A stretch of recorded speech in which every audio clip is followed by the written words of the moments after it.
Hello everybody, welcome to my channel. I am Shakuntala. आज के video में हम बीपीसीसी 109 डेवलपमेंटल साइकोलॉजी का एक क्वेश्चन ले रहे हैं। क्वेश्चन है explain reflexes, gross motor skills and fine motor skills with example. Okay, ये 10 नंबर का क्वेश्चन है। इसको हम लिखेंगे कैसे? सबसे पहले हम लिखेंगे मोटर डेवलपमेंट के बारे में। मोटर डेवलपमेंट क्या होता है? अब यहाँ पर मोटर डेवलपमेंट ये जो थ्योरी है हमें एस्थर थेलन नाम के साइकोलॉजिस्ट थे, उन्होंने दी थी। उन्होंने इस थ्योरी का नाम रखा dynamic system theory. According to it, to develop motor skill, infant must perceive something in the environment which eventually would motivate them to act upon it. Then they will use their perceptions to fine tune their movement.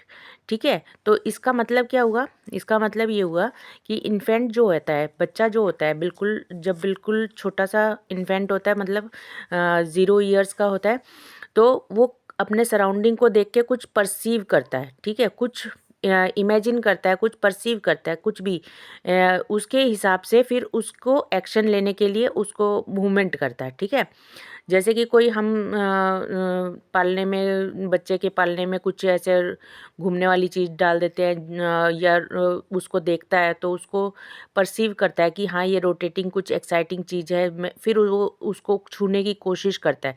यानी कि फिर perception पहले लाता है, फिर उसके बाद उसको अपना एक्शन के तरफ बदलता है। ये ठीक है ना, अपने मूवमेंट को करने की कोशिश करता है, उसको पकड़ने की कोशिश करता है। ठीक है, तो इस तरह से जो बच्चा है मूवमेंट करता है। परसेप्शंस पहले आते हैं, फिर एक्शंस आते हैं।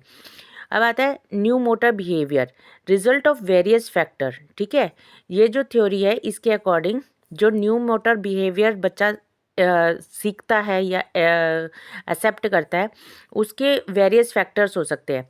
ठीक है, पहला हो गया developmental of nervous system, physical capability and properties of the body, environmental support for the motor skill in the question, the goal of child in motivated to reach। ठीक है, तो अब यहाँ पर कई सारे फैक्टर्स हो सकते हैं मोटर स्किल्स को डेवलप होने में बच्चे के अंदर।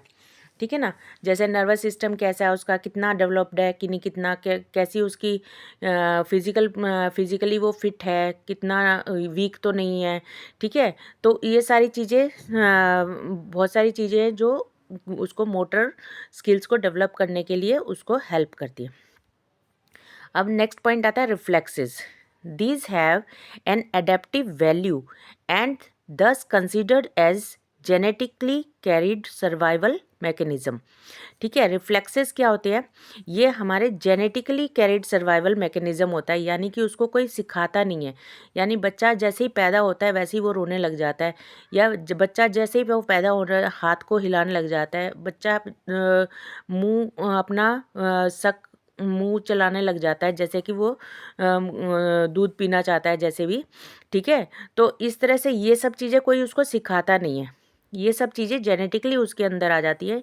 तो ये सर्वाइवल मैकेनिज्म के अंदर काउंट की जाएंगी ये सारी चीज़ें।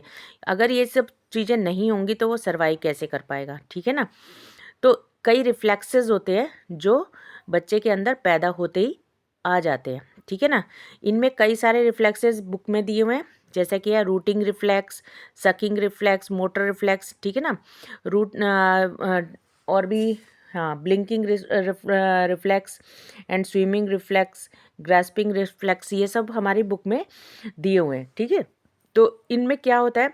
रूटिंग रिफ्लेक्स क्या होता है? A person stroke softly. अगर बच्चे के गाल के ऊपर हल्के से तुम मारते हो तो वो बच्चा उस तरफ, जिस तरफ कोई पर्सन खड़ा होगा उस तरफ देखेगा और वो मुंह चलाने लग जाता है। ठीक है, और सकिंग रिफ्लेक्स तुम्हें मालूम ही है, बच्चा दूध पीने के लिए मुंह को एक रिदम में चलाता है। ठीक है, motor reflexes, sudden instant noise, अगर तुम्हारी कहीं कुछ चीज़ गिरने की धड़ाम से आवाज़ आती है तो बच्चा एकदम से चौंक जाता है। ठीक है, तो वो मोटर रिफ्लेक्सेस होती है। तो इस तरह से ये सारे रिफ्लेक्सेस उसको बच्चे को पैदा होते ही मिल जाते हैं, जिसकी वजह से वो सर्वाइव कर पाता है। ठीक है ना, नेक्स्ट आता है gross motor skills. Gross motor skill क्या होती है? अब जो इन्फेंट जो होता है थोड़ा सा बड़ा हो जाता है, अब वो क्या करने लग जाता है? क्रॉल करने लग जाता है, स्टैंड करने लग जाता है, वॉक करने लग जाता है, थोड़ा बहुत इधर उधर भागने लग जाता है। ठीक है, यानी कि वो अब टॉडलर स्टेज पे आ चुका है। ठीक है, तो उस टाइम उसकी ग्रॉस मोटर स्किल्स काम आती है। इसमें क्या होता है? मसल एक्टिविटीज़ ज़्यादा होती है, यानी दौड़ना, भागना, स्ट्रेचिंग यहाँ से वहाँ। ठीक है, तो ये कैपेबिलिटी इसमें आ जाती है बच्चे में, तो इसको कहते हैं ग्रॉस मोटर स्किल। ठीक है, अब ये भी डिपेंड करती है कई सारे फैक्टर्स पे कि बच्चा वीक है, स्ट्रॉन्ग है, या फिजिकली कैसा है। ठीक है ना, और उसका डेवलपमेंट सिस्टम कैसा है, तो उस पर डिपेंड करता है। तो सब बच्चों का सेम नहीं होता, अलग अलग मोटर स्किल हो सकती है। ठीक है ना। अब नेक्स्ट आता है हमारा fine motor skills. Fine motor skills में क्या होता है? अब बच्चा और थोड़ा सा कैपेबल हो जाता है और थोड़ा सा बड़ा हो जाता है। अब वो टॉयज़ को होल्ड करना, स्पून को होल्ड करना, पेन को होल्ड करना सीखने लग जाता है, और जूते वगैरह थोड़ा बहुत अपना लेसेस बांधना सीखने लग जाता है। ठीक है ना, और पेन को पकड़ के वो लाइंस मारने लग जाता है, यानी कि उसको पता है कि अब इसको और अपने स्किल्स को इम्प्रूव करता है। ठीक है, पहले पकड़ना तो उसको कोई चीज़ को आता है, लेकिन अब उसको और अच्छे से प्रोफेशनली एक तरह से कहेंगे कि वो उसको पकड़ के नई स्किल्स डेवलप करता है और उसको इम्प्रूव करता है। ठीक है ना। अब जो बच्चे की पकड़ जो होती है, जिसको हम ग्रास्प कहते हैं, ठीक है, ये दो प्रकार की होती है। एक होती है पाल्मर और एक होती है प्रिंसर। पाल्मर में क्या होता है? वो पूरी हथेली से, पूरे हाथ से, होल हैंड से ऑब्जेक्ट को पकड़ता है। प्रिंसर में क्या होता है? वो 4 फिंगर और थंब की यूज़ करके ऐसे बिल्कुल पिंच करके कोई ऑब्जेक्ट को पकड़ता है। ठीक है, तो इस तरह से हमने पढ़ा कि रिफ्लेक्सेस क्या होते हैं। बिल्कुल न्यूबॉर्न बेबी के अंदर जो जेनेटिकली जो डेवलप होके अपने आप ही आते हैं जो चीज़ें, जो रिफ्लेक्सेस, उनको कहते हैं रिफ्लेक्सेस। ठीक है, जो उसको सरवाइव करने के लिए ज़रूरी होते हैं। उसके बाद आते हैं मोटर स्किल्स। मोटर स्किल्स क्या होते हैं? थोड़ा सा बच्चा बड़ा हो जाता है, थोड़ा बहुत समझने लग जाता है, तब उसको सिखाया जाता है चलना, दौड़ना, भागना, पकड़ना। इस तरह से उसको हेल्प की जाती है, मोटिवेट किया जाता है, और फिर वो सीख जाता है। उसके बाद फाइन मोटर स्किल्स क्या होते हैं? जिसमें कि वो अपनी जो जो चीज़ें उसने सीखी हैं उन्हीं को और अच्छे से करने की कोशिश करता है। ठीक है, तो इस तरह से ये हमने पढ़ लिया। इसको एग्जाम्पल के साथ में तुम एलोबरेट कर दोगे तो ये तुम्हारा 10 नंबर का क्वेश्चन हो जाएगा। ओके, आगे भी मैं वीडियोस दूसरे क्वेश्चंस के भी बनाऊंगी, तो मेरे को सब्सक्राइब और क्या कहते हैं, शेयर ज़रूर कर देना। और आपको किस टॉपिक पे वीडियो चाहिए वो भी आप कमेंट में लिख देना। Okay, thank you.